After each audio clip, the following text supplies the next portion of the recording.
We'll start with a Pledge of Allegiance. Please remain standing because that will be followed by a moment of reflection. I pledge allegiance to the flag of the United States of America and to the republic for which it stands, one nation, under God, indivisible, with liberty and justice for all.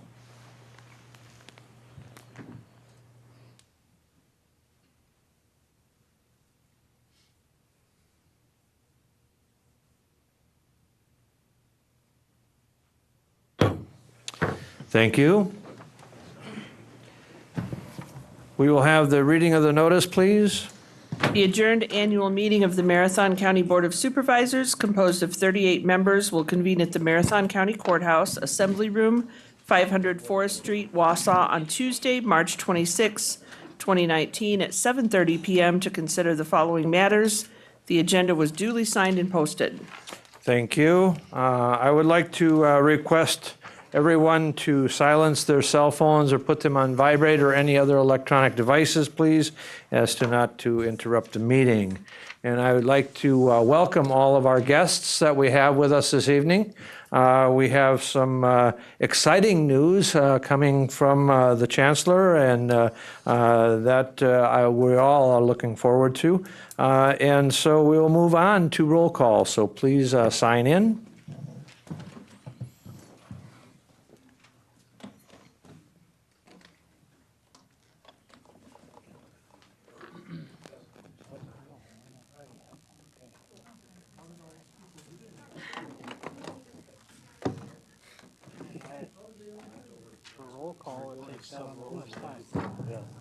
And we'll proceed. Again, I'd like to welcome all the visitors that we have here tonight, our viewing audience. So with no further ado, I would like to move on to reports. And first thing on the agenda, we have exciting new announcements regarding the educational services at UWSP. Wausau Chancellor Bernie Patterson at the Wausau Center, and we have the Chancellor Bernie Patterson here. Bernie, if you would, please.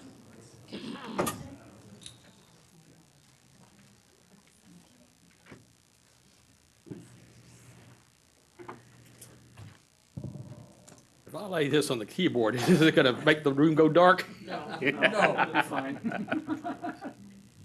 Well, thank you very much for having me here tonight. I'm joined by Ann Herter-Rapp, our campus executive, sitting in the second row back there, along with Heidi Wintenstar, and she's a professor of nursing on both campuses. Has an office up here in Wausau, where she just left, is on our way over to the campus, over to the meeting tonight. Also, our provost and our dean of the university colleges are speaking this very moment at the Marshfield City Council, delivering basically the same message that I want to share with you tonight in Wausau. My purpose here is quite simple. It is to reaffirm our unquestionable commitment to this community and to the Wausau campus. It's just that simple.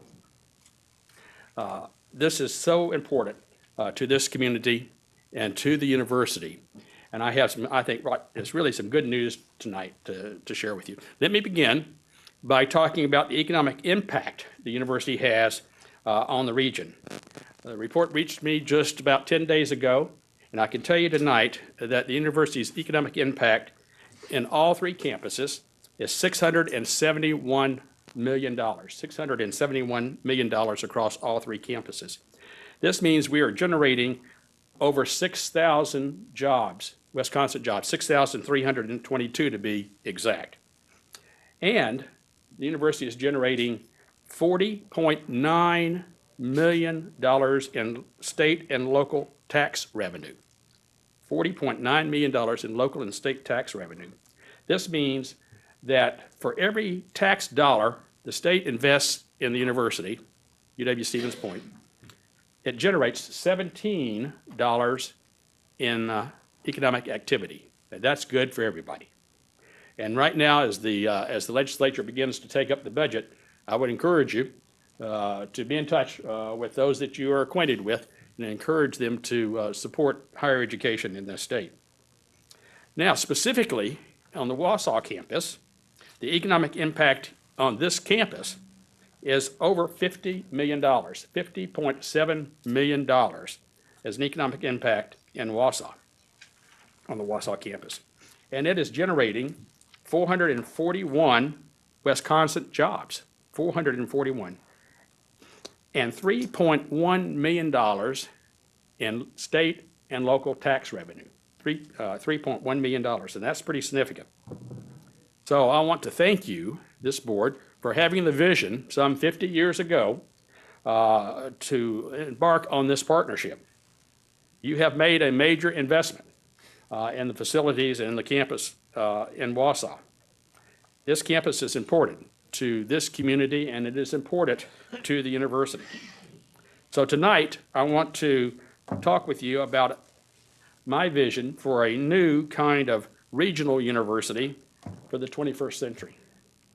We are reinventing UWSP and the branch campuses. For the past 40 years, the mission in Wausau was access and a generic transfer associate's degree.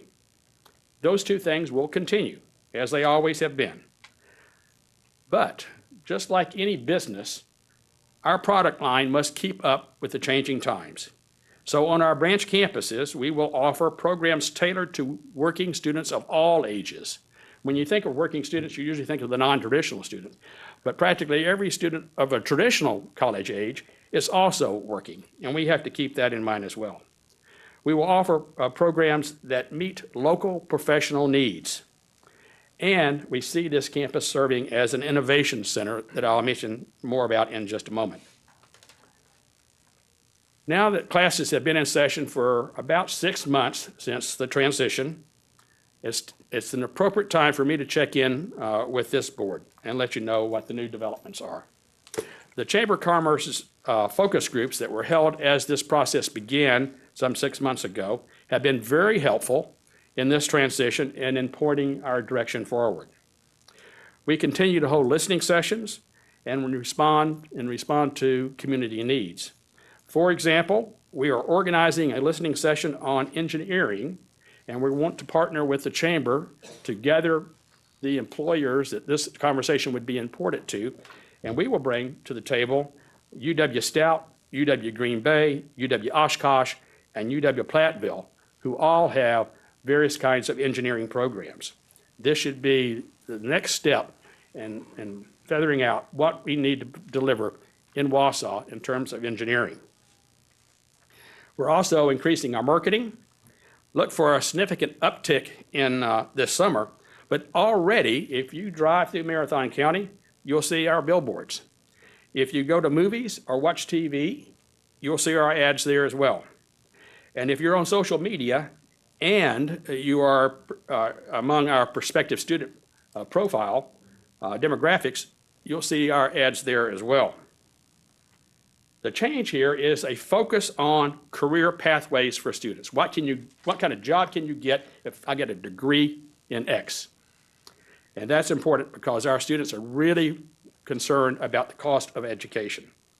So this is a shift or a pivot for the university, if you will, and we're doing this by refocusing our curriculum.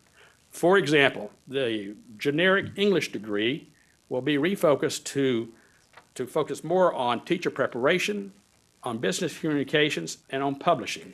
All three have very clear career paths.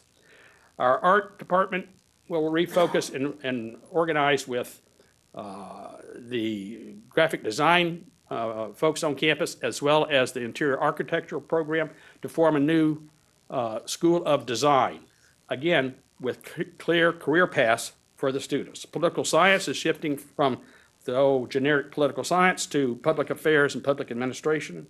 STEM is focusing on engineering. So everything we're doing is with the intent of providing pathways, career pathways for our students.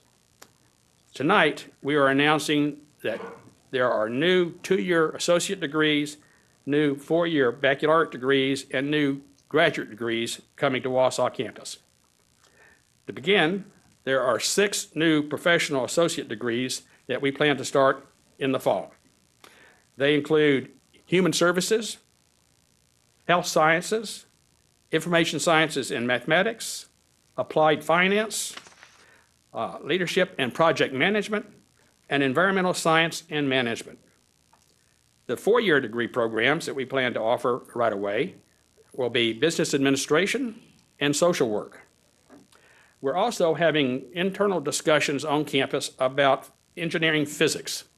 Now, this is still at a discussion stage with our faculty, and if we determine that that's deliverable as well, then we will seek permission from the Board of Regents to offer a new degree in engineering physics, at which time we'll probably be calling on you to make a public statement about the need for such a program and your support for it if you're so inclined to do so. And we're also talking with NTC about their online college and what programs we could provide completion for the next last 2 years for their online programs over at NTC. There are also baccalaureate programs that we're going to be offering in conjunction with NTC. They include nursing, 4-year nursing degree. You know, the tech colleges do the first 2 years, we do the second 2 years. You can start practicing with the first 2 years under your belt, that's the RN, but to get a BSN, you have to do the second 2 years. And the Institute of Health has now established a goal of having 80% of all practicing nursings having a 4-year degree by 2020. Wisconsin is way behind in reaching that goal, and this program will help achieve that. We're also partnering with NTC on an organizational leadership degree. Any major at NTC, if they complete that major, can come to us for the last 2 years to complete an organizational leadership degree. Doesn't matter what the major is at NTC. And the graduate degree that's coming is an MBA, Master's of Business Administration. There are other degrees that are under discussion with various partners. They include MSW, a Master of Social Work, in conjunction with UW Green Bay, engineering technology in partnership with UW Oshkosh, and the possibility of other engineering programs with UW Stout. These are all discussions that are underway. But maybe the most interesting piece that I want to share with you tonight, in addition to these new degree programs, is the prospect of a 3-year degree. It would still be 120 hours, 4-year degree, but done in 3 years rather than 4. If you go the traditional route, 2 semesters every year for 4 years, you get a 4-year degree. But we think there's a market for completing that more quickly. If a student can do it in 3 years or less, that's less student debt. They're out in the workforce sooner. They're moving out of mom and dad's basement sooner. This is good news for everybody. This campus and the Marshville campus can serve as innovation centers as a way of testing this concept. I think 15 years from now, 20 years from now, it will be very common, but it's not now. It will be a change, a huge change in the culture, not only on a university campus, but also in the community, going to school year-round. But can you think of any other sector of our economy that allows its infrastructure to lie dormant for 3 months every year? Only in education do we do that. And that's no longer a viable business model, I don't think. And in 15 to 20 years, it will be a 3-year degree will be very common. We have an opportunity here to lead the way in higher education and do it right here in Wausau. Let me conclude tonight with some more good news. UWSP Foundation has made available $100,000 in scholarship funds for the Wausau and Marshville campus for new students entering these new degree programs. That's a sizable amount of money that will help jumpstart these new degree programs in Wausau and in Marshville. I will end with just a personal note about how important these campuses are to me personally. My mom and I moved to St. Joseph, Missouri when I was starting the 10th grade because we couldn't afford to live out anywhere other than with my sister and her husband. And she worked at Kmart on the floor, and so I had to work, going to school, going to high school, in the evenings and on weekends. As a result, I wasn't very prepared for college. But a junior college, just like the one in Wausau, took me in and gave me a chance. And it made all the difference in the world in my life. And that's what we do here in Wausau. That's what we do in Marshville. That's who we are, and that's who we're going to continue to be. Thank you very much. Thank you, Chancellor. Is there any members of the board that have questions for the Chancellor? If he is willing to take questions. Certainly. Supervisor Miller. Thank you. I want to ask you a Chancellor, question. Stevens Point Excuse me, campus, who Supervisor owns that? Supervisor Tremelling. I recognize Supervisor Miller. I'm sorry. okay, thank you. It's been noted that the Marathon campus has lost students over the last several years. Do you anticipate, I have really two questions. Do you anticipate that we're going to regain some of those lost students? And my second question is, do you anticipate any change in the way funding would take place to accommodate some of the infrastructure that's necessary for the increased programs? Well, we think, let me answer your second question first. We anticipate being able to deliver all the programs that I talked about tonight with the current infrastructure. So we don't have to build any new, Could you use the I'm mic? sorry, we don't have to build any new buildings or anything like that, which should be good news to you guys. Okay. So we think that we got a fine facility over there. We just need to make sure it's filled with vibrant students studying what this community needs them to study. That's the plan. Will we regain the loss in enrollment? Eventually, yes, but not immediately. This is going to be like turning a battleship.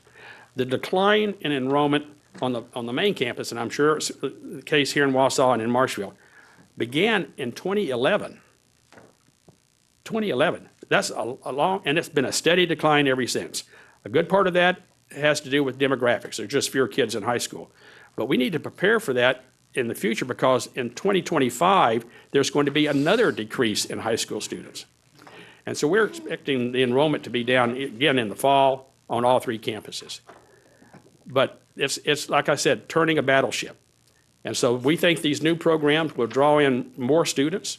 And the scholarship funds, $100,000 in scholarship funds will draw in more students. And so we see a gradual return, maybe not to where we were 15 years ago, but certainly more than we have today. What would be more important is that we level off and steady, find a sweet spot and understand what that is and maintain that in the foreseeable future. Okay, Supervisor Tremelling. Thank you, Mr. Chairman. My question is, the Stevens Point campus, who owns them buildings? The Board of Regents do. In Stevens Point, the main campus, Yes. the Board of Regents. You're talking to University of Wisconsin. University of Wisconsin Board of Regents. There's one board, just like this They board. own it, they own it. They own it, yes. They hold the title. Can you bring your checkbook along? We'll sell you another set. We appreciate the partnership here. We really do. You've made a huge investment in facilities, and it's our job to make the very best use of those facilities, and that's what I intend to do, and that's what tonight's all about. Okay, Supervisor Johnson. Thank you, Mr. Chair.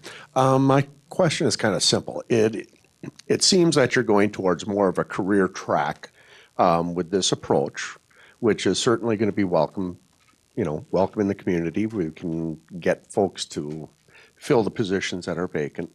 However, is there some concern, and I say this as a philosophy major, that by losing the liberal arts, by taking focus off that, we're teaching people how to work and not how to think, because there are transferable skills that you gain from a liberal arts degree that you can apply to many different fields. You're absolutely correct. And over time, over a person's career, especially nowadays, it is not unusual for folks to Yeah. move around the employment sector to different jobs, Right. different types of jobs. So I just hope that was taken into consideration, that we're still teaching people how to think critically and how absolutely. to adapt, and If- not just training for a job. If there was ever a time in Thank our you. nation's history where we need graduates who can think critically, who think creatively, who can work in teams, who can solve problems, who can understand an ethical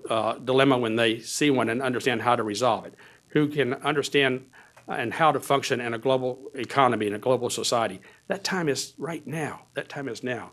So we are not eliminating the liberal arts at all. There's been some, let's say, liberties taken in the media with the stories about what we're doing at Stevens Point, but we're going to continue to teach philosophy. We're going to continue to teach history. We're going to continue to teach English, all of those. What we're doing is looking for ways to infuse those greater into all the other programs.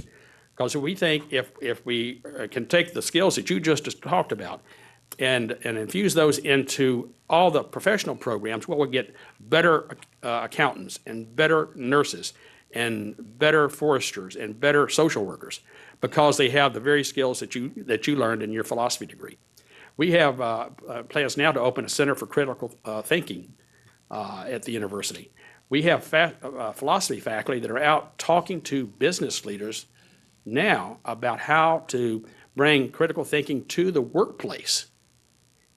Also export it to K-12 and to nonprofits. And so we're going to do exactly what you suggest needs to be done. Okay, Supervisor Rosenberg.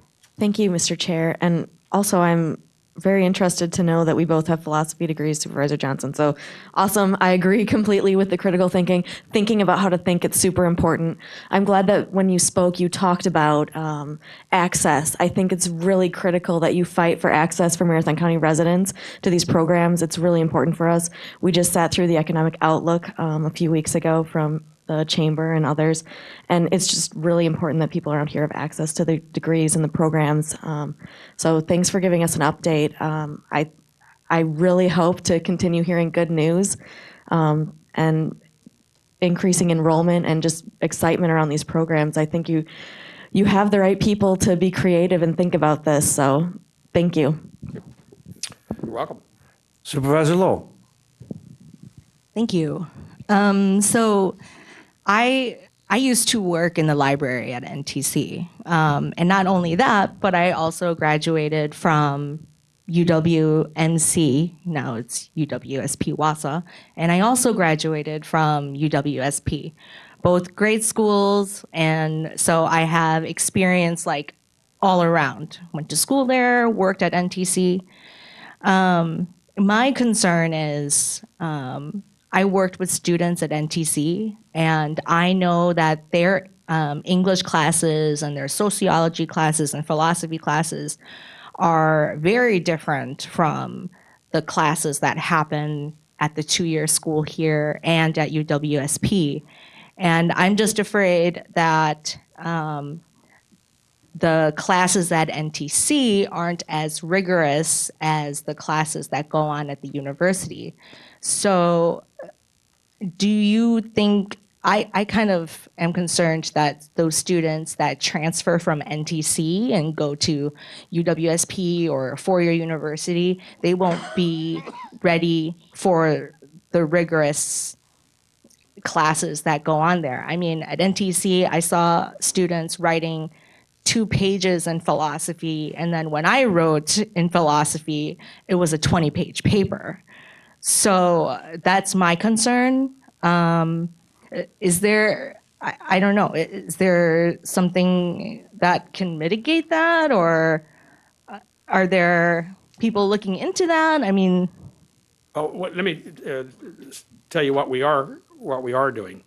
We will be, of course, tracking student success, and so we will know with the numbers to what extent students are succeeding or not. We already know that students who start at the two-year campus here in Wausau, the UW campus, and transfer have a higher success rate typically than students who began at the four-year institution. So we are already looking very close at that.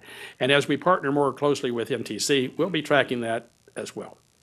Also, we are rebuilding the student support services at the UW Wausau campus that were just about non-existent as a result of the restructuring they went through a couple of years ago. The budget got so bad that most of those services just, one person serving 4 campuses, that kind of thing.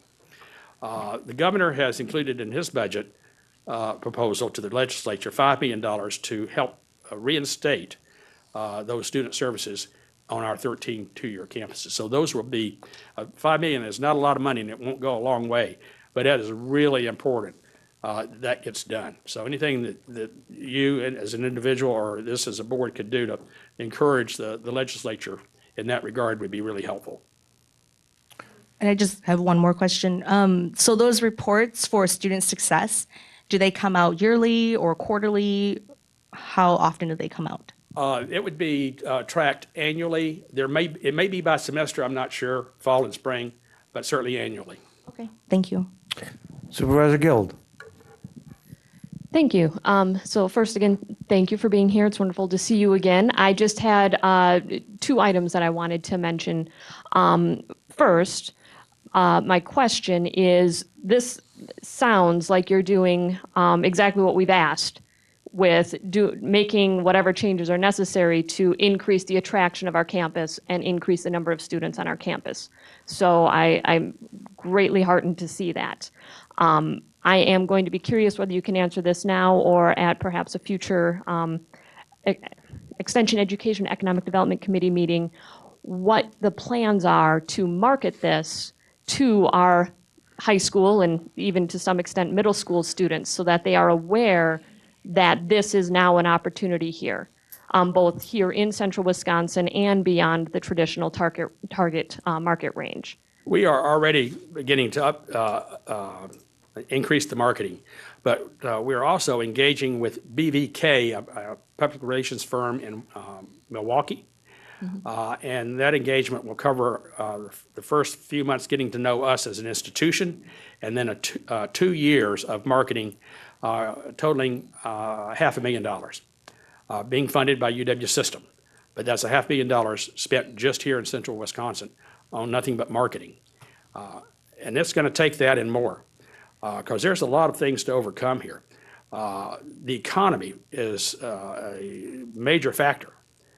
Unemployment is at an all-time low, which is great. I mean, we're generating more economic churn in the economy. That's all really good. But the national trend is when the economy is strong, people tend to go to work. They don't go to school. And the economy gets soft or they get laid off, they go back to school. So every time the economy turns up, enrollment turns down. And so there's a lot of factors that we have to overcome. That's being one, the demographics being another, really strong competition around the state being a third. But we can do this, but it's going to take just not the university doing this. It's going to be it has to be a community effort here. There has to be a lot of people getting their arms around these issues and helping. You know, when you're out having a fish fry, and that young server standing at your table, ask them if they're going to school. Have they thought about coming to Wausau and going to the UW there? It's a great school, excellent faculty, and a great learning experience. I'm recruiting you all to be recruiters right now. So please, lend a hand. And that actually dovetails perfectly into the second part of my statement, which is, and I've expressed this to Ann, I know our committee has as well, as a county, what is it that you're going to need from us now and in the future? Whether you can answer some of that beyond being your personal recruiting staff. You know, if there's other things you want to mention this evening, or if there's opportunities in the future to let us know what we can do to support making this a continuous, thriving community. We're very grateful for the partnership and continue to keep the facility in the excellent condition that it's in. There's going to be maintenance, and we don't want the deferred maintenance to be a really long list, because then it gets really hard to deal with if it gets out of hand. But you guys have done a great job with that. We'll be talking with the county administration and your committee as well about any specific projects that we would recommend. I'm not aware of any other than the ones that you guys are already talking about. But beyond that, this room represents community leaders. And to the extent that you can actually be out in the community, talking about the campus, talking about the opportunities, talking about the excellent education, that's very meaningful, very meaningful. I was kind of kidding with you about being recruiters, but you're influencers. And so use that influence. You know, if you're standing in line at the grocery store or at Sunday school or wherever you might be, take an opportunity to talk about the campus and the great education students are getting there. Sounds good. And the only other thing I wanted to briefly mention is I really am positive on the idea of the 3-year degree. I know that there was a recent article in our local city pages talking about how our medical college turned to a 3-year system that's found a lot of success in attracting people to it. And I would suspect that we could see a similar result since it's clearly working. If we can get to be known as the region where you can get a 4-year degree in 3 years and get on with your life, That's right. that can really tie into the overarching. So The thank money you. you save in the process, absolutely. But it's a change in culture, both not on the university, but in the community. It's a big change. Okay, Supervisor Seibert. Thank you. I have a two-part question. What is the present enrollment for the first part? And the second part would be, what numbers do we need to be successful in this plan? Our current enrollment university-wide is about 8,000, 8,500. And what is it on the Wausau campus? 589. Oh, I'm sorry, there you are. This semester, it's 589. 589. If we could get to 800 in the short term and then look beyond that, would be a reasonable goal. Would you agree, Ann? Okay, Supervisor Gums. Thank you, Mr. Chair. My question is, or my comment is, we're running out of money here, for roads and jails and that. How can you justify us repairing field houses, repairing swimming pools, when at the other campuses it's done by the UW system, here it's paid by the county? Is there a chance that might be a sharing of those costs? Well, that'd be a question for the Board of Regents, for sure. I think everything's always up for discussion. But when you have a campus that is providing you over a $50 million economic impact to this community and generating over $3 million in local and state tax revenue that funds your projects, whether it's the jails or roads, you think that that's maybe worth some investment. Okay, any other questions by the board? If not, I would like to thank the Chancellor and his staff for bringing us this great news and look forward to working with you and providing an increased input into the leadership in the college moving forward. Thank you, Mr. Chairman. We're happy to be here and hope to come back. Thank you.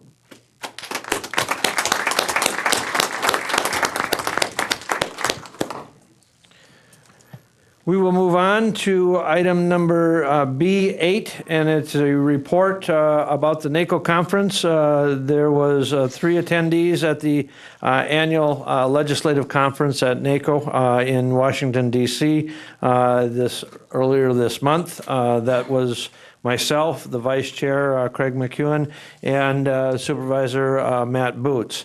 And I'll give you a little, I will touch on one thing. Is the NACO National Counties Association has partnered with, and you should have at your table, a flyer that talks about the mobile app Test It. What NACO is done is anybody can download that application to your mobile device, whether it be an iPhone or an Android phone. And what that Test It app will do is it will test the download and upload speed of the broadband anywhere that you're at. And what this information is, what we're doing, or what NACO is doing, is trying to gather all of this information to be able to provide that information to the FCC. Now, the FCC receives the information from mostly the providers to tell you, to tell the FCC what the upload speed is and what kind of coverages you have nationally. It's not that we want to discredit the providers. We want to provide more accurate information to the FCC to show that the amount of broadband speed that's out there in rural communities is not what is actually being presented. So I encourage everyone to download that app. It's very easy to use. If you just go to the App Store and download, it's a free download, there's no cost. And you can use that app on any phone, and what it's going to do is, and then if you use and run test it, it will test the download and upload speed at where you're at the time. And that information is going to be fed to the National Counties Association headquarters, and they are going to be able to provide that additional information to the FCC. Now, they've guaranteed that there's no personal information that's gathered at all. All it is gathered is the location of where you're at the time and the time stamp on when you ran the tested app. You can run it as many times as you want. You're encouraged to run that app wherever you're at.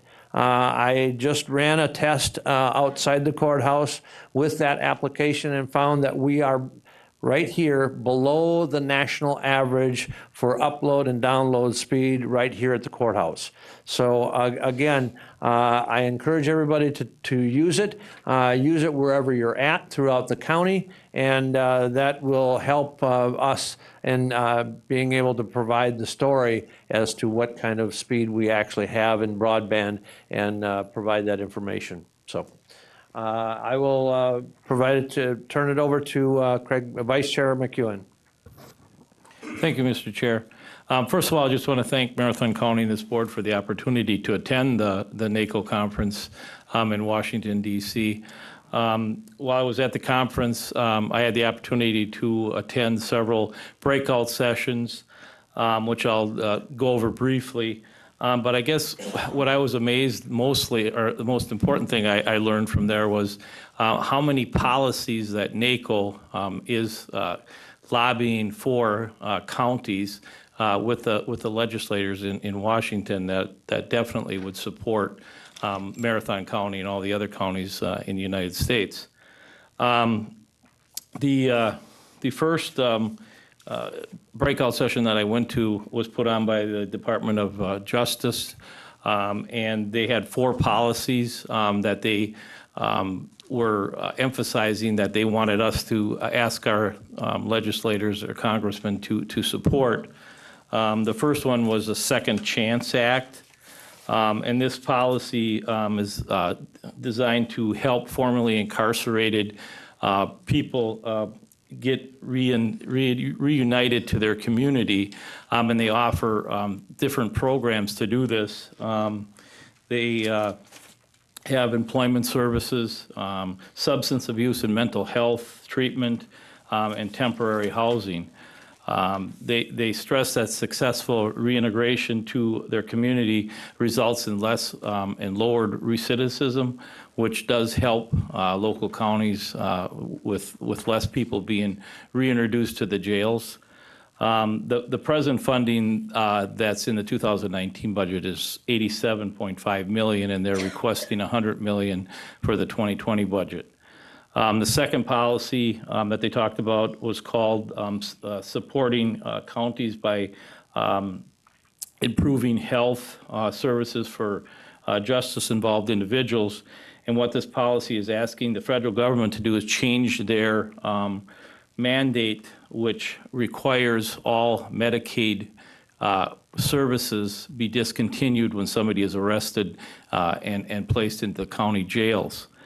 What they don't understand is that counties have contributed $176 billion to the health care system in the United States for people that are incarcerated.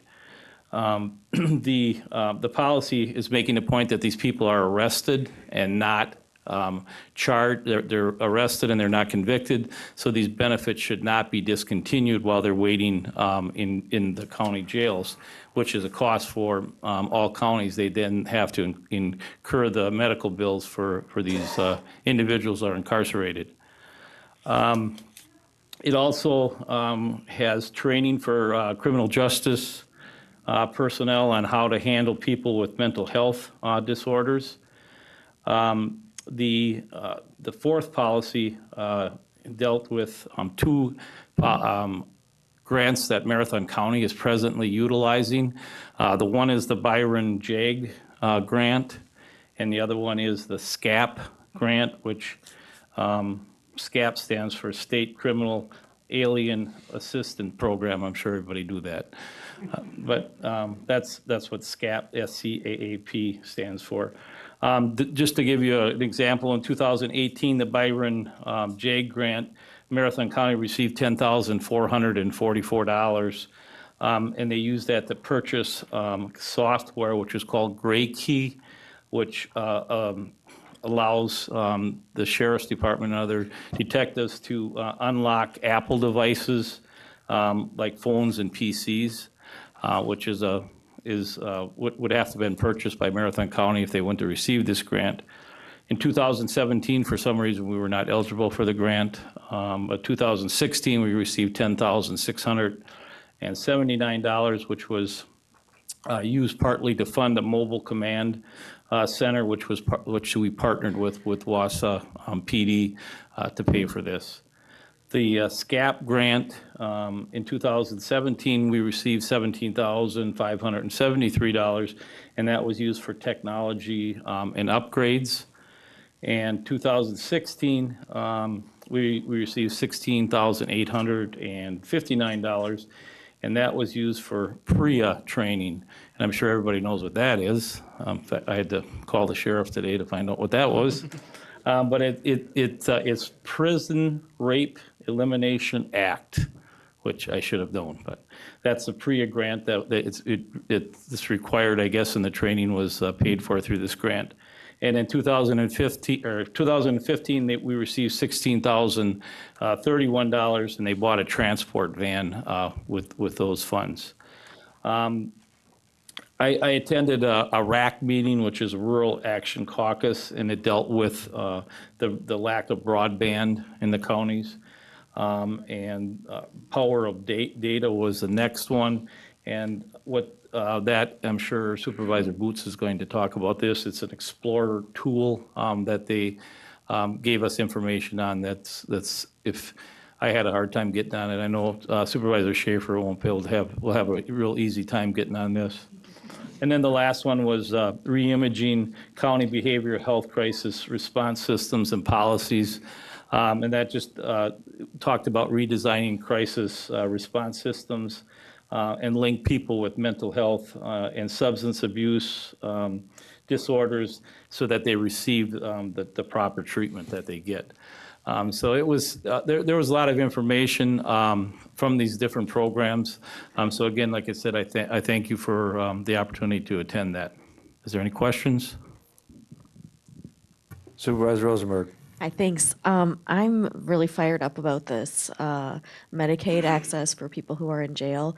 Is that largely a state issue that you're hearing about, or is it federal? Is it both? How do we fix this for Marathon County and Wisconsin? Apparently, it's federal because it's Medicaid, and they are asking us to contact our congressmen and ask them to change that policy where they have to stop Medicaid payments when somebody is incarcerated. Is that? I think it's a federal. I don't think the state. It's clearly a federal program, but we have to work through the state the state needs to get involved in requesting that. So can I follow up? There are other states that do have this, but we still, okay. Let's do this. Let's fix it. Yeah, I definitely support that too. We had discussed that at Public Safety. Okay, thank you. Anything else? Supervisor Zhang? Thank you, Mr. Chairman. Vice Chair McEwen, just going off of what Katie's Supervisor Rosenberg said, I guess what can we as a county do to try and get this moving? Because I actually am very supportive of this. This would help offset a lot of our costs. So if we wanted to jump on this right away, what's the right process, or what's the next steps moving forward? it would be to contact our legislature, our congressman, and, explain to them how we feel about this and the cost that that Marathon County and all the other counties are incurring, because we are required to take care of the medical costs once they're incarcerated. So it would be to start, I would think, by contacting your federal legislators. Thank you. As the county will be referring that issue to public safety to bring forward a resolution on behalf of the county, and then we will move that forward. Any other questions? Okay, Supervisor Boots. Just to add to that, Medicaid coverage during incarceration, like Craig McEwen was saying, it's innocent until proven guilty. So they're making it a legal thing, saying how can you take away coverage when you haven't been proven guilty yet. So it's legal also. But yeah, your congressman, get a hold of the local representatives and let them know your feeling on it. I spent most of my time at the Health Policy Steering Committee. The big thing that they were pushing on the national level was making social programs more of a trampoline instead of a hammock, so people aren't reliant on them. That was the big focus on the first meeting I went to.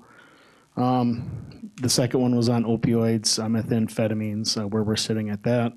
The County Explorer tool, I'll probably be doing next month, I assume at the county board level, going through a short presentation on how to use it. It's very powerful as far as statistics for everyone to look at, how we compare to other counties in the country, local, how we are local also. But yeah, it was very, very good. Obviously, like I said, most of my time was at the Health Policy Steering Committee. I did go to the Rural Action Caucus also. One of the things that they really were pushing is the census is coming, obviously, and all of our funding is based on the census. And there's some real questions on the census right now. They want to, the federal government, what was it? Correct me if I'm wrong, guys, it was 52% to be done online, not through the mail. Is that correct? Correct. So they're trying to push that pretty hard at the national level. But the major questions I seen at the Rural Action Caucus was, it's where you are as of April 6th. Is that the great date they said? What your residency is April 1st. April 1st. Where your residency is April 1st. But there's some questions as to far as how do you check that? I mean, if people live in Florida or Wisconsin, and that was one of the main things. Also, how do you count homeless people? How do you count? There was a lot of questions on that. Broadband was a big thing. They really pushed the broadband thing this year. But I guess any questions? If you want to look before our next meeting, if you look at the NACO website, you just look up County Explorer tool, and you should be able to go through it. Just you can peruse it if you want to in advance. So, thank you.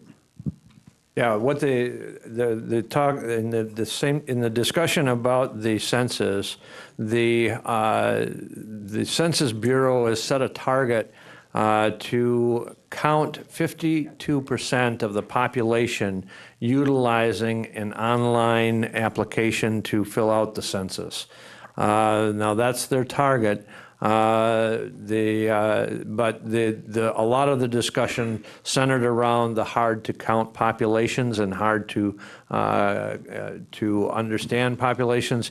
And the critical issue is, representation in DC is based on that census, and we're very close potentially of losing a congressional district in the state of Wisconsin if the population in this state declines. So it's going to be critical, and so I encourage when we get closer, we'll have more information on that. Supervisor Seiler. Thank you, Mr. Chair. My question or my comment is actually for you and your report you did on the Test It app. Thank you for sharing that. And in fact, I brought the March 18th edition of the newspaper because it did have that on the front page. So while I was at home, I did download the app, which was easy to get. And then when I tested, I was able to get the upload, but the download, after an hour and a half of the little spinner spinning, And for those of you who think I've always been exaggerating about my access, so that's reality in the town of Bergen. When I came in, like you, Mr. Chair, I did check it out here, and even here, we are, the download speed is 1.43.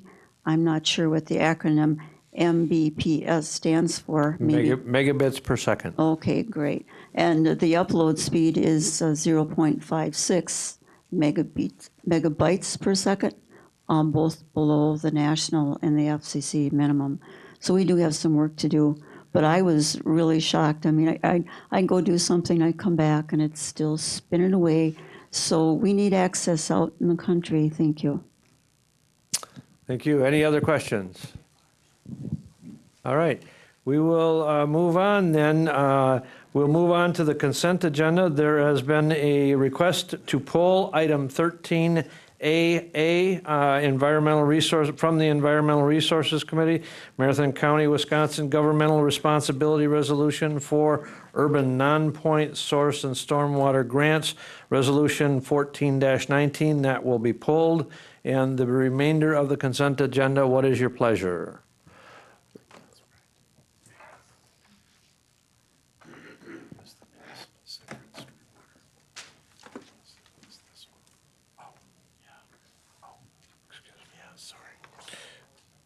Excuse me, I stand corrected. That is, we are pulling item 13BB, the consideration of municipal separate storm sewer system, MS4 permit annual report authorization signature resolution, resolution 18-19. And I apologize, the other consent agenda item, resolution 14-19, is still in the consent agenda.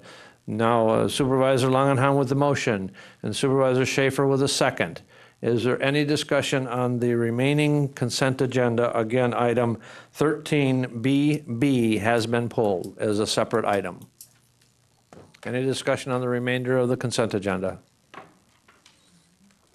Seeing none, we'll proceed to vote.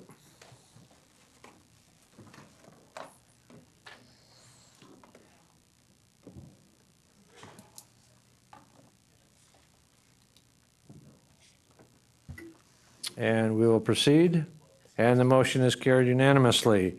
Now, on item 13BB, consideration of the municipal separate storm sewer system, MS4 permit, annual reporting authorization, signature resolution, resolution 18-19. What is your pleasure? Motion by Supervisor Budke and second by Supervisor Zhang. And I will allow the Corp Counsel to speak to this resolution. The reason that this was pulled, this is on page 6 of the packet that I look at, and it's entitled Municipal Separate Storm Sewer System Permit Annual Report Authorized Signature. In the now therefore portion of the resolution, there's a statement that the authorized individual is the Marathon County Administrator or designee, and the DNR has indicated to us that we received late word last week that that they are not approving of the or designee because they feel that they need a specific title for the person to sign on behalf of the county. This obviously is a thing that incorporates the Highway Department, the Conservation Planning and Zoning Department, Parks, Recreation, Forestry, Facilities and Capital Management, and Central Wisconsin Airport. So it is a broad-based report that Marathon County has to submit every year. So what they're asking for is that we strike the language that says or designee. So that's my request of this body. So is there a motion by Supervisor Johnson to amend to remove the or designee from the resolution? Second by Supervisor Stark. Any discussion on the amendment? Any discussion on the amendment? Seeing none, we'll proceed on the amendment.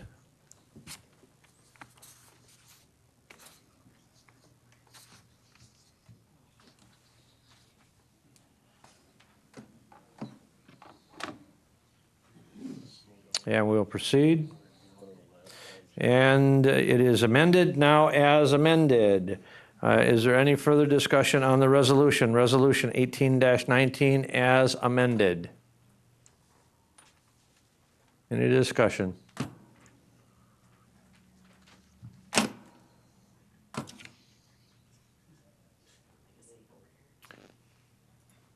Supervisor Gums. Sorry, can't make it work. Why does it say authorized signature county board chair, but up above it says the county administrator? If you look at the resolution, the authorized signature for the certification that the resolution has been passed is by the county board chair. So this is not the actual permit, this is the actual resolution authorizing. Any further discussion? Seeing none, we'll proceed to vote on the amended resolution, Resolution 18-19.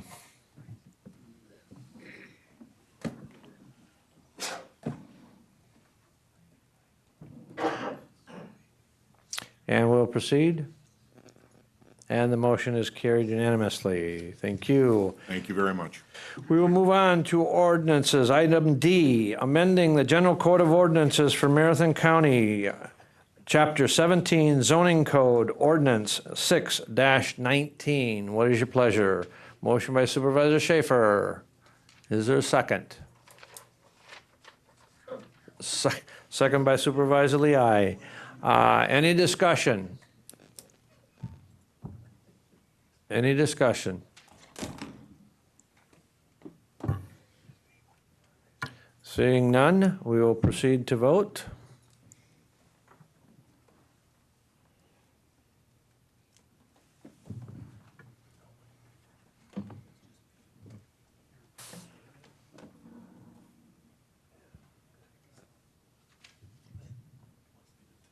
And we will proceed. And the motion is carried unanimously.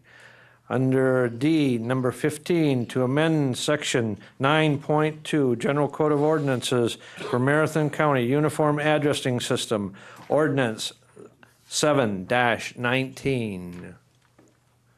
Motion by Supervisor Nutting and second by Supervisor Black. Any discussion on the ordinance? Supervisor Gums.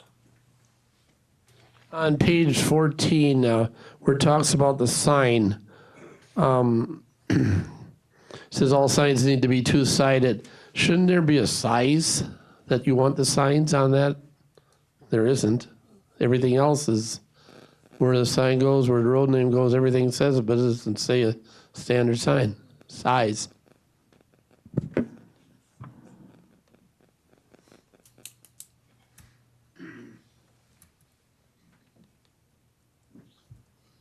Supervisor McEwen, while we look that up, Supervisor McEwen.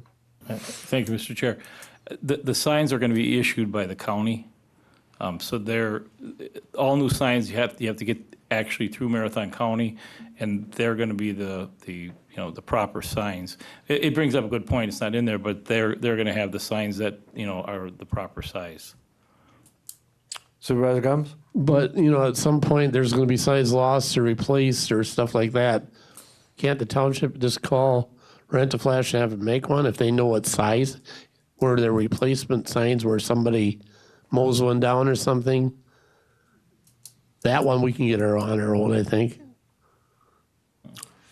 It's not a new address. I'm not sure how they're going to handle that, but any new signs or replacement signs are supposed to go through the county. A new address, I understand that, but when it's an old address and somebody stole the sign or lost it, it'll be way easier to call Rent-A-Flash than call the county.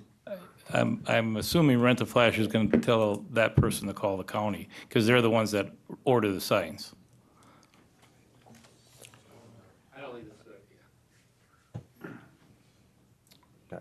Well, and what I know about this is that the part that you're citing to is the policy that's developed by the Public Safety Committee to address that. And I don't have a specific answer about what the size is going to be. We did on Tuesday talk about the nature of the cost of those signs and how they would be best purchased going forward. And what I heard from Mr. Mack when he was here is that there's a large degree of flexibility on the part of the department on how those signs would be purchased. But I think your point is well taken. If there's going to be a standardized size, then that probably should be in the policy, and that would be something for the committee to take up. Supervisor Gums. Because you got to understand, the town chairman, we order signs all the time, stop signs, whatever signs there are, and all of a sudden we can't order this little number. It's kind of sketchy. And I think that was made very clear. I think Supervisor Seiler talked about that on Tuesday. And I think that's clear that there needs to be some flexibility about that, because people are not going to stand for paying, maybe you had said $40 for a sign that would cost $12 otherwise. So I think there needs to be some flexibility here, and I think that's an excellent thing for the committee to take up. Supervisor Boots. I assume we're talking initial installation, correct? Because after we do the initial installation, the township takes over, and then like Mr. Gum says, then the township would go to rent a flash. You'd have to follow, the law to do what you have to do. But I'm saying this is just for original installation, correct? Because I don't see you, are you trying to force the townships to come to the county after this is all said and done? I think what they're trying to do is to build into this policy some flexibility going forward, because once the initial installation is done, the major feature of the ordinance amendment that is before you right now is the $75 fee in order to register for and get a new address. So this is post the initial installation, I guess. The way that we initially wrote it up. I think what they're trying to do is to look forward now into the future, how we're going to deal with it. And the issue was brought up on Tuesday last week, Thursday, about, the cost of these various signs going forward, so. Okay, any further discussion? Supervisor Seiler. Yes, thank you, Mr. Chair. The last two supervisors did bring up a couple of points that I don't think were all that clear last Thursday. And I'm just wondering, given that there seem to be a few more things that need to be ironed out, like as Supervisor Gums brought up about replacing signs that have already been installed once, perhaps it might be worth pulling this at this time until the committee has an opportunity to look into this a little bit more, and Corp Counsel maybe has some additional language. The flexibility you're talking about, I think maybe that should be part of this discussion before we vote on this. Just my thought. A motion to refer back to the committee would be in order if that is the desire of this body. Supervisor Schaefer. I would make a motion to refer it back to the Public Safety Committee. To address the issues that were discussed? To address that issue, and there may be a couple of, Mr. Gums has more, more than happy to get a hold of. I'll be not available, but the chairman of Public Safety would be more than happy to help him. Is there a second on the motion to refer back to committee? Supervisor Beestrom with the second. Any discussion on the motion? Any discussion on the motion? Corp Counsel. Sure. I just wanted to say this, that the issue before you right now is the $75 fee. That is the modification or amendment to the ordinance that is before you. You have delegated to that committee already the responsibility of setting forth the policy. So that policy is for the committee to do. Your motion is certainly in order, but I just wanted to make sure that everybody understood that the whole policy is not up for decision by the board. It's the only issue before the board today is the $75 fee. Supervisor McEwen, Vice Chair McEwen, excuse me. Thank you, Mr. Chair.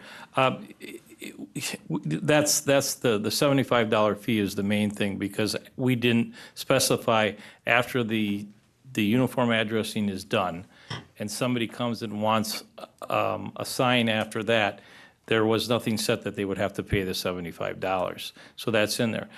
Supervisor Gumbs brings up a very good point, and I think we can, and if we would move this forward, I could assure you that it will be on the next Public Safety Committee meeting, and I would welcome everyone who's got some concerns to come to that meeting, and we could deal with that. It's not a critical issue as far as the $75 is.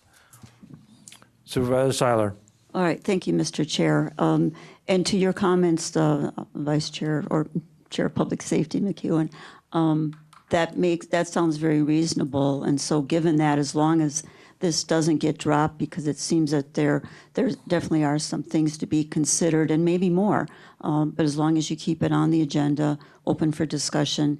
And I would really suggest that any future discussions, you reach out maybe a little bit more to the towns that are involved. We do have some town chair here, which help, but maybe a little bit more inclusion for their input might be uncover some more questions, more discussion. So with that, I would be, if it's proper what do we do now, withdraw? If you want to withdraw and the second wants to withdraw at this point, that can be done. I would like to do that, yes.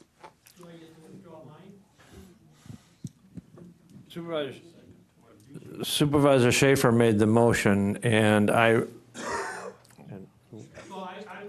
Supervisor Beestrom made the second. So the request to withdraw their motion would have to come from those individuals.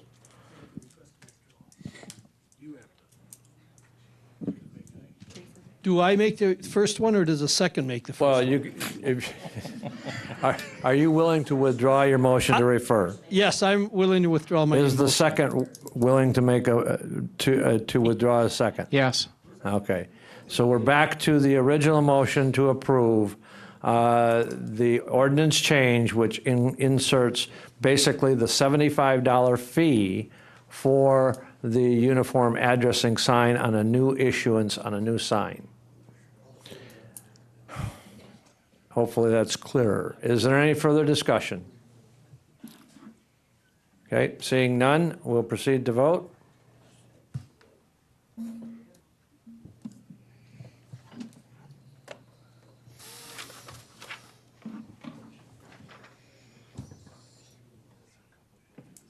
And we'll proceed.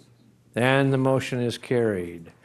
And moving on to item resolutions, Environmental Resources Committee approving siting agreement between the City of Mosinee, Town of Knowlton, County of Marathon, and Elstrom Mancho, N.A. Specialty Solutions LLC, Resolution 15-19. Motion by Supervisor Langenhan and second by Supervisor Seefeld. Any discussion? Supervisor Johnson. Thank you, Mr. Chair. There's a lot here, and my question would be, what obligation is the county assuming with this? Because the agreement is mostly between the other parties, and the only thing that really I saw that directly impacted us, and I may have missed I just want to make sure I wasn't missing anything else, is that they would, notify us of anything, our emergency government unit, if there is any problems, and that they're required to do that within 24 hours. Is there any obligation the county is taking on in this agreement? Because we're really not kind of party to it, but we have to approve it. It's an odd situation.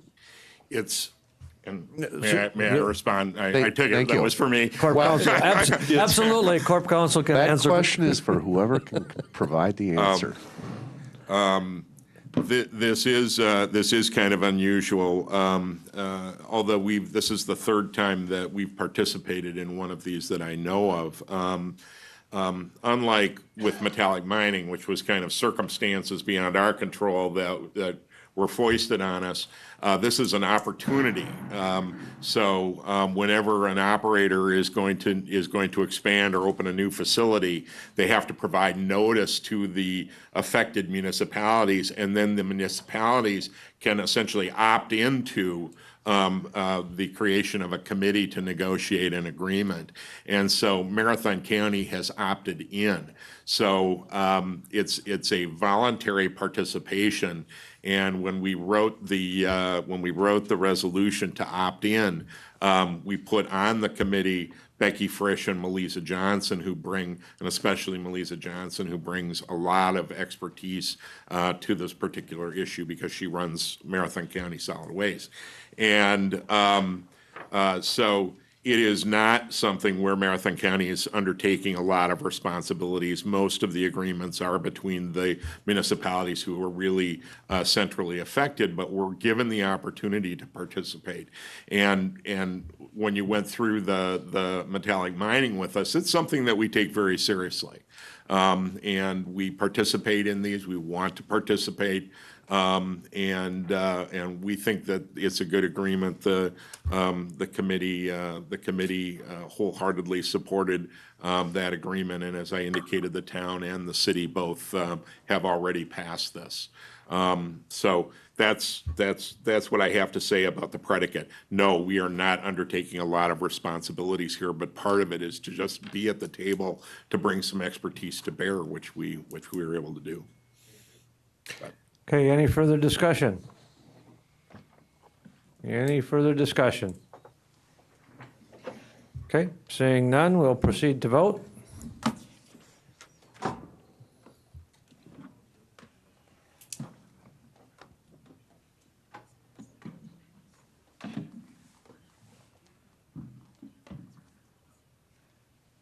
And we'll proceed. And the motion is carried unanimously. Moving on to item F, Human Resources, Finance and Property Committee. Item number 17, approving 2019 interdepartmental budget transfers, resolution 16-19, and this does require a 2/3 majority vote. We have Supervisor Miller with a motion and Supervisor Stark with a second. Any discussion?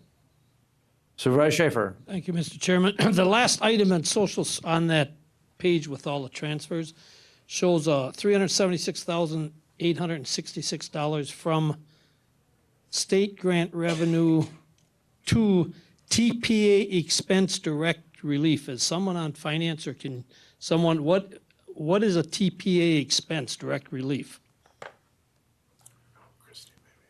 And then down below it says, RE additional CT. We have the finance director. She should be able to answer your question. On that one, it is for CTLS that we are paying extra TPA expenses, which is Children's Long-Term Support Care. And we are really just a fiscal agent. And the TPA is the third-party administrator for submitting the claims from the counties, and then they'll process them at the pricing that the contract has. You asked. You knew what it was. You asked. Any other discussion? Any other discussion? Seeing none, we'll proceed to vote. This does again require 2/3 majority.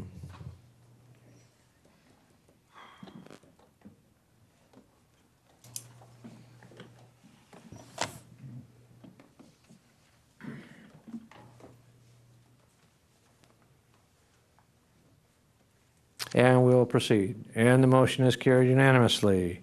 And we are moving on to item number G, announcements and/or requests. We have Supervisor Wagner. Thank you, Mr. Chair. At our tables, we all have a Lee Woodson Yawkey Art Museum flyer called Cut Up, Cut Out. It's a new display that started about a month ago. I'm happy to say that if you switch to the middle of it, there's an artist called Mark Wagner, who is the currency of collage. He's my youngest brother, lives in Pennsylvania, and I told him that if he put in his biography as he did that he was born and raised in Marathon County, that I'd get him mentioned on the county board meeting. So if you get a chance, go up to the Art Museum, and Mark will be the resident artist on May 4th and 5th. So he cuts up dollar bills and makes some really amazing art. So I hope you all take it in. There's some just amazing artistry up there during this session. Thank you. Okay, Supervisor Rosenberg. Thank you. I have two announcements. The first one is that yesterday Wausau was awarded with the Great American Main Street Award. It's kind of a big deal, so we should all be celebrating. They're talking about us in Forbes, so just shout out to Wausau and the River District. And the second one is, I know you've all heard a lot about North Central Healthcare and about the renovations, so just want to make sure that you're all aware that there are two kind of community input meetings. One is taking place on April 4th, and the other is at April 11th. They're both from 5:30 to 8 p.m. at the North Central Healthcare Theater. So feel free to show up and talk to everybody that's emailing and calling you. Okay, any other announcements? I would like to, Supervisor Seiler. Yes, thank you, Mr. Chair. I would just like to mention a couple of things from the Marathon County Historical Society. First of all, last week, our new UW Extension horticulturalist, Brianna Wright, did a really wonderful presentation at the Historical Society on horticultural therapy. She had 42 participants, which was really a great turnout for the new program for a new staff member, and at a wonderful facility. The last thing I'd like to mention, among many programs at the Historical Society, one in particular that might be of interest to you, coming up Sunday, April 7th at 1 o'clock, the well-known and beloved rural author and columnist Jerry Apps is going to be presenting on the Civilian Conservation Corps, normally known as the CCC Boys, which is a fascinating topic. So just wanted to make you aware of that. Jerry Apps is a great speaker, wonderful author, and this is on a very wonderful program. So if you can take it in, that would be great. Thank you. Supervisor Zhang. Thank you, Mr. Chairman. The Dream Big 2056 Planning Committee is hosting their annual fundraiser to raise funds for their scholarship, the Hmong Higher Education Scholarship Fund at the Community Foundation. It'll be on April 6th at the Hilton Garden Inn. The three dance-off competitors is the three principals of the local high schools. Matt Rader, the principal of DC Everest, Jason, who's the associate principal of West, and also the principal at East, who I forgot his name here. But if anybody is available on that weekend, please join us. It's for a good cause, and if you have any questions, just let me know. Thank you. Okay, Supervisor Gums. I'd like to do a compliment, believe it or not. Everybody's got to read what Katie has been writing in the county blogs, learning to know about your fellow supervisor. I think it's great. I've learned more about the people that are sitting here in the last year or so than I did in the 12 previous, and most of them are pretty nice people. Most of them?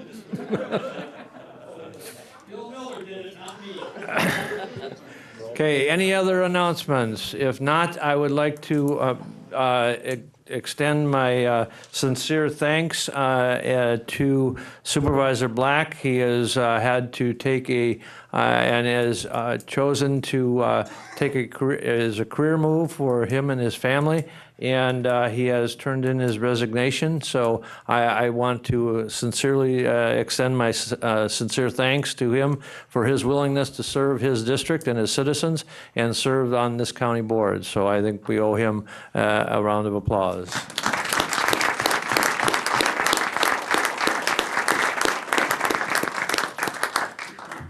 Other announcement is that the retirement banquet is scheduled for, Marathon County's retirement banquet is scheduled for April 12th at 5 o'clock. If you're interested in attending, you need to sign up and get tickets for the retirement banquet.